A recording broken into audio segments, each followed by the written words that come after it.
Rockwood Geo Pro 15 TB, and I have to say it's making me wish that we had waited a couple years to get our A-liner. Hello fellow campers. In the last couple weeks I've been starting to question for the very first time the wisdom of buying our A-liner. We've had some really amazing trips in our A-liner. We've seen some places that we will never forget, and I still love to go over the images from those trips.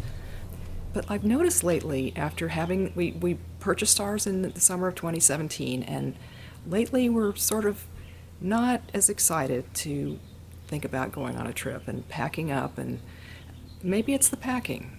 And the whole subject of packing really isn't fair. I'm not being fair to the A-liner, because no matter what RV you have, whether it's a Class A or just a car and a bunch of tents, there's just a lot of packing involved and preparation. You'll probably think this is crazy, but we literally have a 12-page checklist we do every time we go on a trip.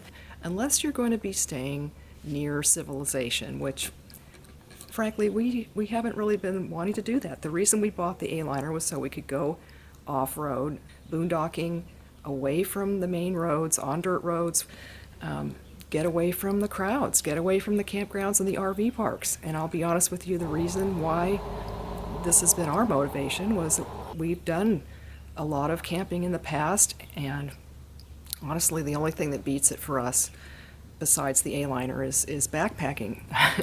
We've had some pretty bad experiences at a few campgrounds with people wanting to party, and it's just becoming sort of a fact of life, especially in the summer at some of the campgrounds.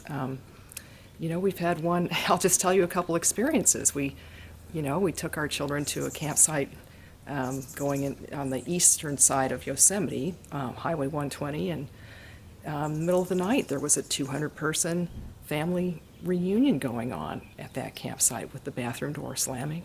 Frankly, we like to just go out to we go out camping to hear the wind and the birds and the water, if there is any water nearby, and be away from civilization. So, off-road camping and boondocking has been so fabulous. And, I haven't really been watching the market that carefully, but we did at the time before we bought the A-liner. We looked all over. We went up to Los Angeles. We live in San Diego County. And I'd say on the whole, the A-liner has pretty much taken, it's proved its worth in this area for us, and the amount of, the amount of off-roading that we want to do. And there are more serious off-road trailers that you can get that are seriously off-road with tents and things, but I'm not sure I'd really want to spend the winter in one of those, or a cold, windy night. So, on the whole, it's worked for us, and I haven't really been watching until now. There've been a couple people on my channel who said, "What are you doing with an A-liner? Why don't you just go get a Geo Pro? They're so much better." And at the time, we did look at the Geo Pro in 2017, and Geo Pro didn't have a king-size bed. We really liked the idea of the king-size bed. Helps us to get the kinks out and have lots of room to spread out, and it's really luxurious. We love it. Until now, I haven't seen anything that really made me think maybe I should go shopping again. So, with our Aliner LXE, as a lot of you already know, but I'll say it again, when you pack this up, one of the big issues is that everything that you see above that hinge, that folding hinge where the walls fold down, has to go somewhere. It can't stay up there. It has to go somewhere. Where does it end up going? On the floor. And on top of that, we have a lot of other things we like to occasionally use, like an outdoor table for barbecuing, or some beach chairs to sit in. And where do they end up going? On the floor. And it's a little bit, even though we have the big dormers and things, it's hard changing clothes, 2 people in this A-liner at one time. You kind of reach out to take off your jacket, stretch your arm out, and if the other person's standing there, you're hitting them. Sorry, honey. But it's good enough. It's fine. I'm not trying to be critical. I'm just saying that, in a fantasy situation, it would be nice to have more room if you're going to have 2 people. After having over a year of experience with the A-liner, we started to realize even though we're camping, we're really spending a lot of our time inside the A-liner for whatever reason. You know, bugs, wind, cold, want to take a nap. We are together in this A-liner a lot, even though we do have a tent that we're happy with, but setting that up is work also. So working in the A-liner, if you have two people, is there's just not a ton of room. We do it, and it's very cozy watching videos at night in our bed on our computer. But actually sitting ergonomically, trying to sit in the A-liner and get some work done and not getting super achy and sore is kind of a challenge for us with our A-liner. And we love some things about the A-liner. We just absolutely love all the windows. I mean, we can see what's going on all at every side of the trailer. It's really tall in the middle. We don't feel claustrophobic like some trailers. I know we felt much more claustrophobic looking at the R-Pods. I think part of it could be the ergonomics. The counters are definitely lower because of the folding function. So a normal kitchen counter is 36 inches tall. This is, I think, 32, and this is like 28, where you're doing most of your food prep over here. And it's not all the modifications we've had to make to the A-liner, like adding some blockout shades there and putting up a mirror, all the things I put in my videos. It's not so much that. I think if I had any trailer, I'd be messing with it. But and here's our newest one. We took out the microwave, and we have a ton of storage in there now.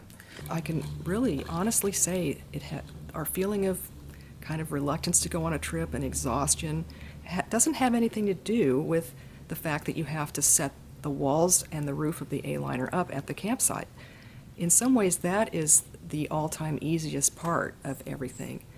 It is because of the extra work involved in packing up and unpacking the A-liner at the campsite. It takes us, like, I think the shortest we've ever experienced leaving the campsite was 45 minutes.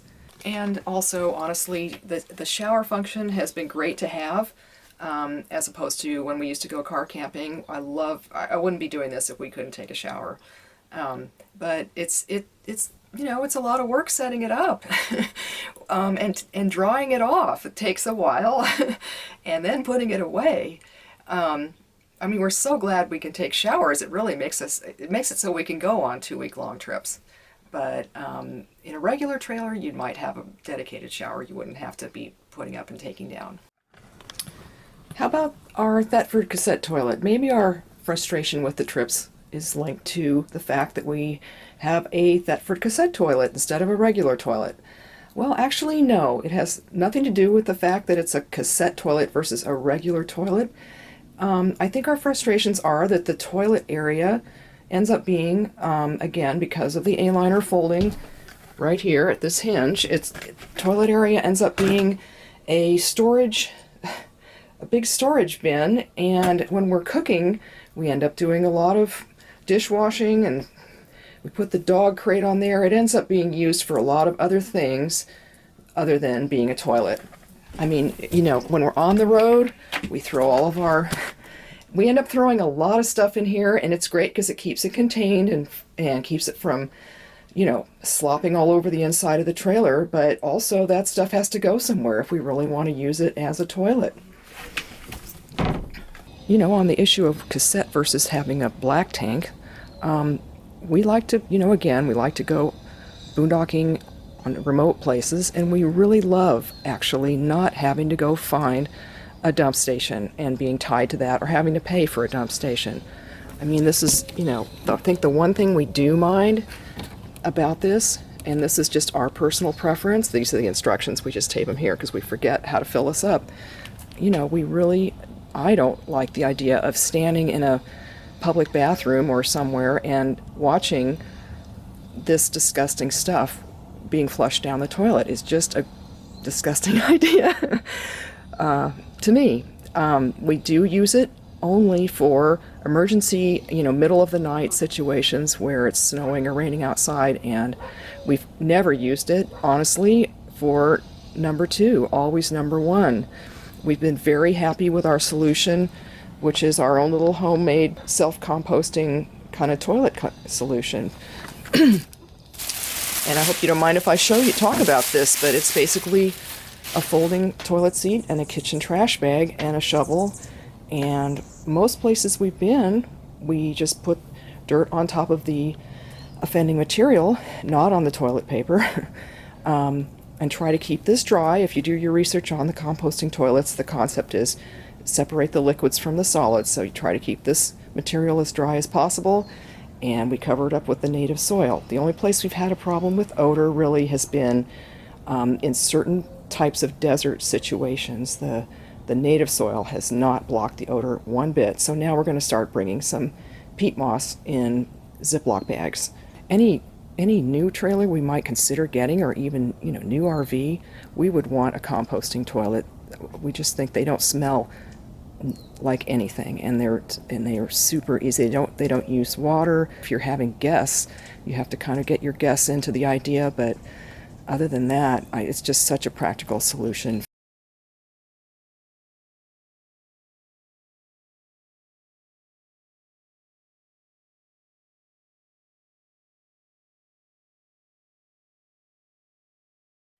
It's got a really high ground clearance, except there is a spare tire under here. So it's got about 12 inches of ground clearance. The ground clearance on our Aliner at the axle, which is the lowest item under the trailer, is 11 inches. It's got the 16-inch wheels.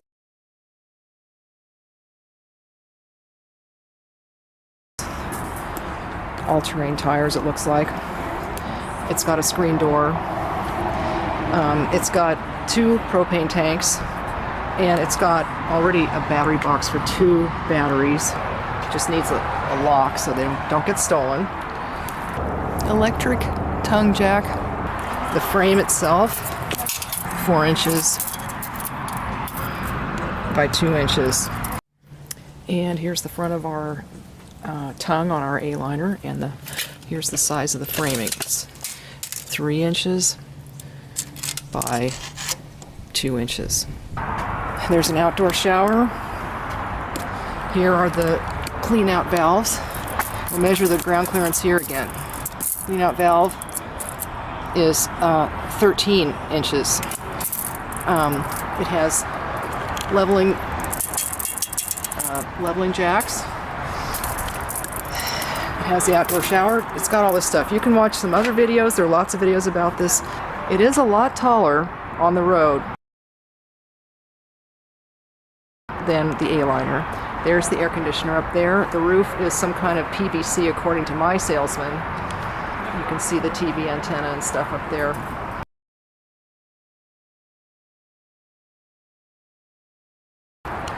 This one has a ladder.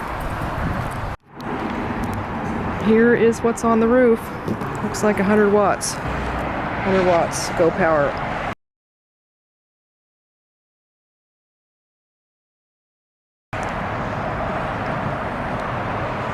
That is not a fantastic fan up there.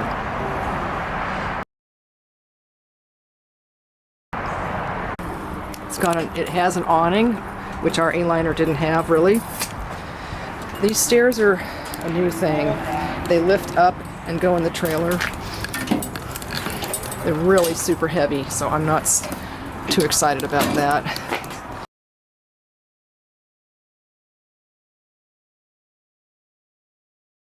They said everybody's doing that now. We've been perfectly happy with the Aliner step. You know, it doesn't weigh anything, and you just push it in there.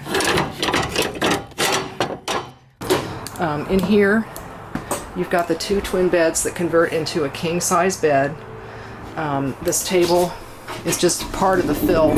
There's a little cabinet back there that's the rest of the filler area. Then, you know, this is the part that we just don't have in our Aliner at all, is all this storage, because we have to fold the trailer down all the time. This is a lot of storage up here for clothes. I think we could get rid of our suitcases. We're constantly hauling back and forth. This is the same size refrigerator, 3 cubic feet. Here's a nice big cabinet. Storage here. There's another huge storage area underneath that bed there, and it's also accessible from outside.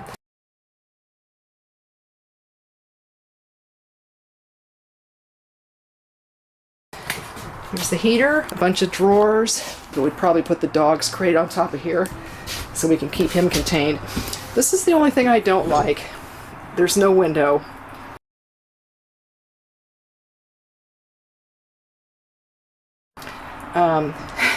We love all the windows in our A-liner. There's no window in the bathroom, but you do get a bathroom. You don't have to keep setting it up and taking it down.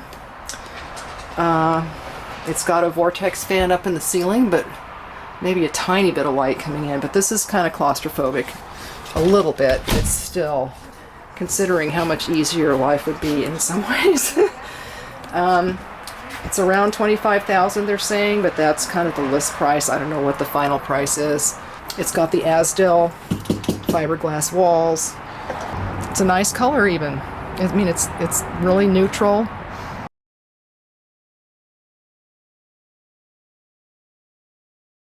It's got the Dexter Torflex suspension. There's a solar outlet right here. Solar outlet right there. There's a solar controller. It says Go Power solar controller right there. All these windows do open, which is something we love, having some ventilation. There's the air conditioner up there. I sort of wish it had just maybe another window over here, but there is a window in the door. See what it's like with the door shut. I must be doing something wrong. Well, can't shut the door right now, but anyway. There's the window. I wonder how you get that door window open. There's the screen with the door open. Maybe that's what people always do, but I don't know what you do if it's windy out. There's a TV. And there's an inverter. There's an inverter built in with a remote on-off switch right here. I don't know the details yet. I have to look at the brochure. And there's even a bottle opener. The water heater you can heat the water with gas or electric. There's even a little switch place for a tank heater, which hasn't been installed.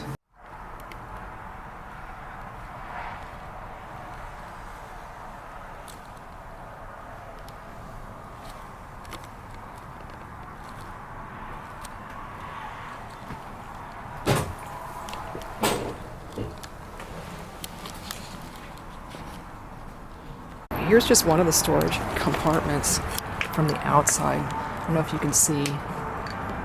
It goes all the way to the other side of the trailer, back in there. Wow, you could get some long stuff in there.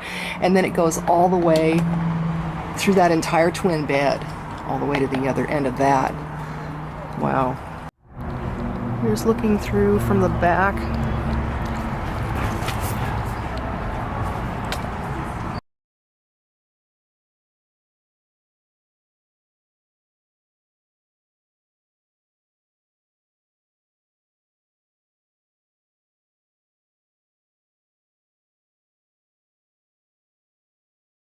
So, in conclusion, I do think the Geo Pro would make things a lot easier once we get to the campsite, and if we're moving to a new place, it would make things a lot easier.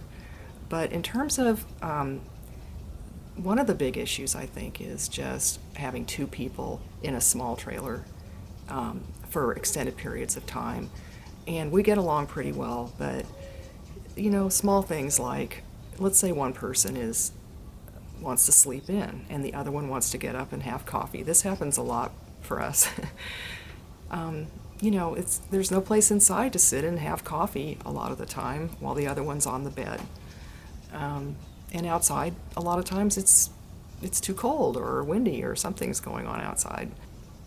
Sometimes we just feel the need to pursue different activities. When you're having all that togetherness for 2 weeks at a time, it gets to be, we get closer in some ways, but we also need a little bit more independence once in a while. So I'm just not so sure that even with the better layout of the Geo Pro, I like the twin bed layout instead of the sofa that the A-liner has.